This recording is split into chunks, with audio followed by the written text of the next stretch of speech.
Je me souviens encore du moment où j'ai vu Julien pour la première fois. C'était lors d'un dîner entre amis, dans un restaurant chaleureux, où les rires fusaient et les verres s'entrechoquaient. Il était grand, élégant, avec une présence qui semblait aspirer toute l'attention de la pièce. Sa voix, grave et envoûtante, glissait sur moi comme une caresse.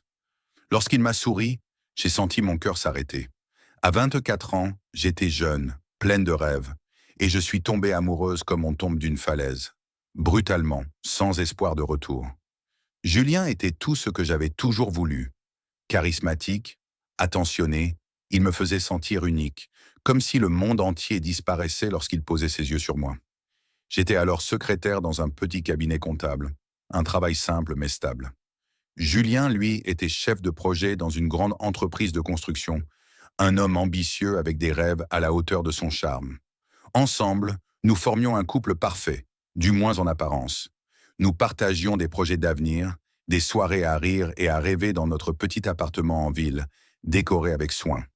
Rien ne semblait pouvoir nous arrêter. Rien, sauf les avertissements de ma famille. Ma mère, Claire, a été la première à exprimer ses doutes. Lorsqu'elle a rencontré Julien, son sourire s'est figé, comme si elle voyait quelque chose que je refusais de reconnaître. « Il est trop parfait, Élise », m'a-t-elle dit un soir, sa voix tremblante d'inquiétude. « Méfie-toi de ceux qui semblent trop lisses. » Mon père, Marc, a été encore plus direct. « Il joue un rôle », a-t-il déclaré, ses yeux pleins de méfiance. « Ce n'est pas naturel cette façon qu'il a de te charmer. Tu mérites mieux. » Ces mots m'ont blessé, comme des aiguilles plantées dans mon cœur. J'ai accusé ma famille d'être injuste, de ne pas comprendre l'amour que je ressentais.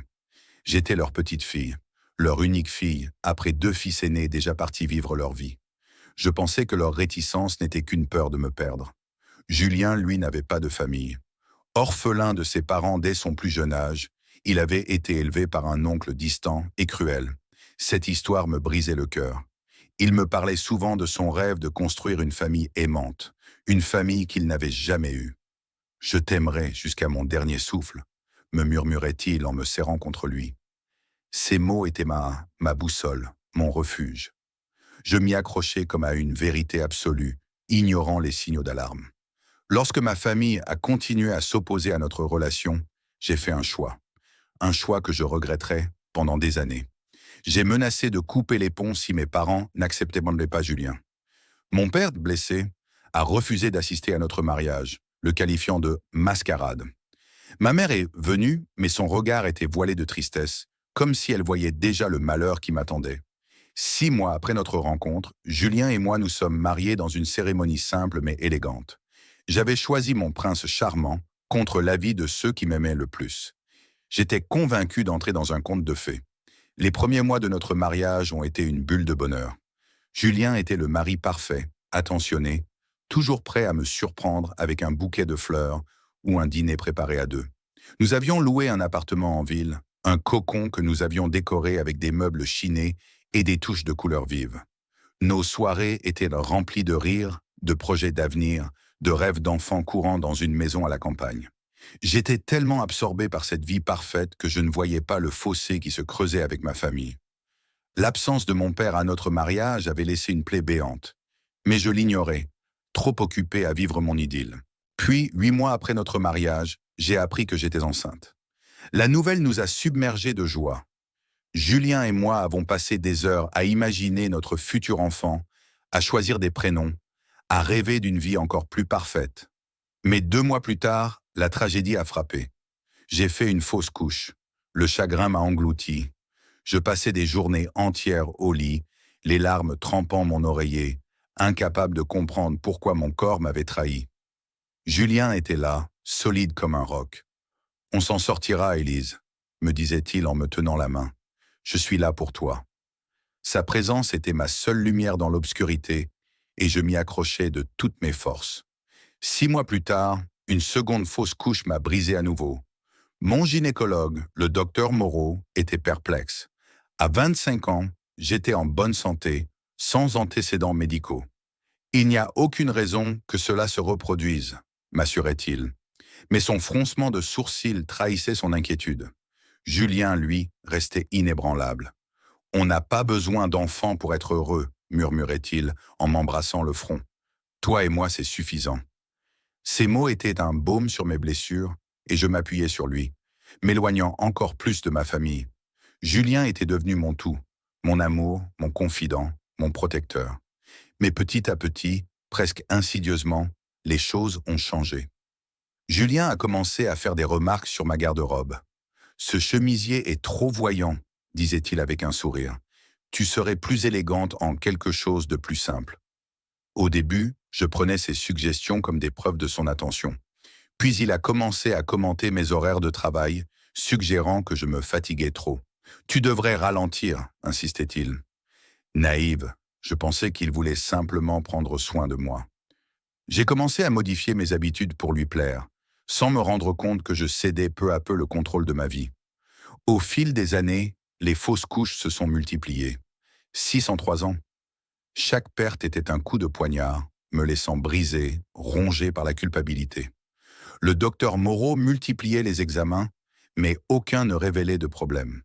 Julien, toujours présent, m'apportait du thé, me serrait dans ses bras, me promettait que nous réessayerions. Mais la douleur me consumait. C'est ma faute, sanglotai-je, convaincu que mon corps était défaillant. Je ne peux pas te donner d'enfant. Julien secouait la tête, sa voix douce mais ferme. Tu es assez pour moi, Élise. Je t'aime, quoi qu'il arrive. Il a commencé à suggérer que mon travail était la cause de mes fausses couches. Épuisé, désespéré de trouver une solution, j'ai fini par démissionner. Julien a applaudi ma décision, disant que cela nous rapprocherait. Puis il s'est attaqué à mes amitiés. « Ils ne comprennent pas ce que tu traverses », murmurait-il. « Tu n'as pas besoin d'eux. » Ces mots, toujours enveloppés de douceur, me semblaient logiques. Un à un, j'ai coupé les ponts avec mes amis, convaincu que c'était ma décision. Mais c'était toujours son idée. Le contrôle de Julien s'est resserré comme un étau. Il vérifiait mes courses, s'assurant que je n'achetais que ce qu'il approuvait. Il me questionnait sur mes journées, ses yeux scrutateurs cherchant des signes de trahison.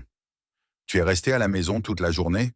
demandait-il, son ton oscillant entre la plaisanterie et la suspicion. « Personne n'est venu, n'est-ce pas ?» Je riais, flatté par ce que je prenais pour de la jalousie, mais ses questions devenaient plus insistantes, plus sombres. Un jour, il m'a demandé quelque chose qui m'a glacé. « Écarte les jambes », a-t-il dit d'un ton calme, presque clinique. « Je veux vérifier que tu n'as été avec personne d'autre. » J'ai cru à une mauvaise blague, mais son regard était sérieux. Quand j'ai refusé, il a explosé. « Salope !» a-t-il crié, des mots que je n'avais jamais entendus de sa bouche. « Tu me trompes, c'est ça ?» J'étais pétrifié, incapable de reconnaître l'homme que j'avais épousé. Plus tard, il s'est excusé, invoquant le stress. Mais une fissure s'était formée dans l'image parfaite que j'avais de lui. Ses exigences sont devenues absurdes. Il voulait que je me rase la tête, prétendant que mes cheveux attiraient les regards des autres hommes. « Ce ne sont que des cheveux », disait-il, sa voix mielleuse cachant une menace. Quand j'ai résisté, il m'a interdit de sortir sans foulard. « C'est pour ta sécurité », insistait-il. Puis il a commencé à contrôler mon téléphone, répondant à mes messages, y compris ceux de ma mère. Quand elle m'a écrit, désespéré de renouer, Julien a répondu à ma place « Je suis trop occupé, maman ». Confronté, il m'a assuré que c'était pour mon bien. « Ta famille, je ne nous comprends pas », disait-il. « Je suis ta famille maintenant. » J'étais prisonnière. Julien avait tissé une toile autour de moi, me convainquant que j'étais indigne, que je lui devais tout. Chaque tentative de rébellion était étouffée par ces mots d'amour empoisonnés. « Je t'aime, Élise », murmurait-il. « Tu es tout pour moi. » Et je le croyais, terrifié à l'idée d'admettre que l'homme que j'aimais était un monstre. Une nouvelle grossesse a rallumé une lueur d'espoir, vite éteinte par une énième fausse couche. Le docteur Moreau, de plus en plus inquiet, m'a pris à part à l'hôpital. « Élise, prenez-vous quelque chose pour interrompre vos grossesses ?» a-t-il demandé à voix basse. J'étais horrifié. « Non, jamais !» ai-je protesté. Mais il a insisté. « Il existe un médicament qui pourrait causer ces fausses couches. Soyez prudente. » Ces mots ont planté une graine de doute. Julien voulait un enfant, non?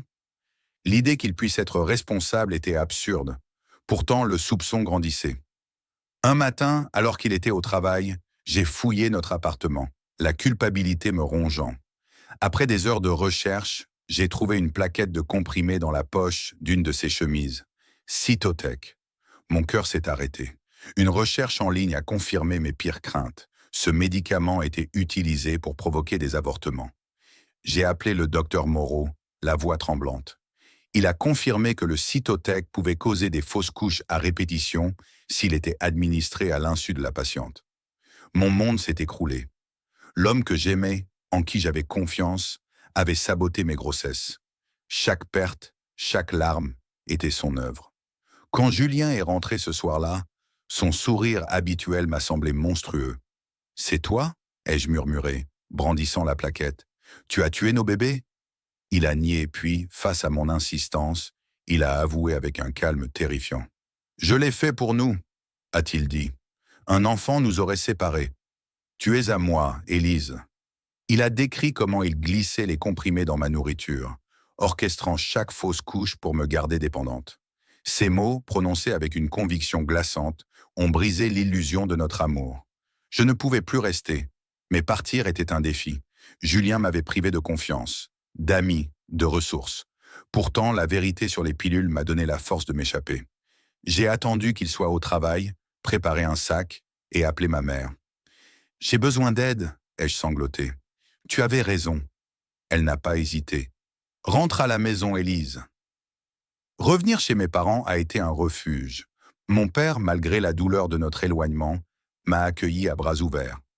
Reconstruire ma vie a été un chemin semé d'embûches.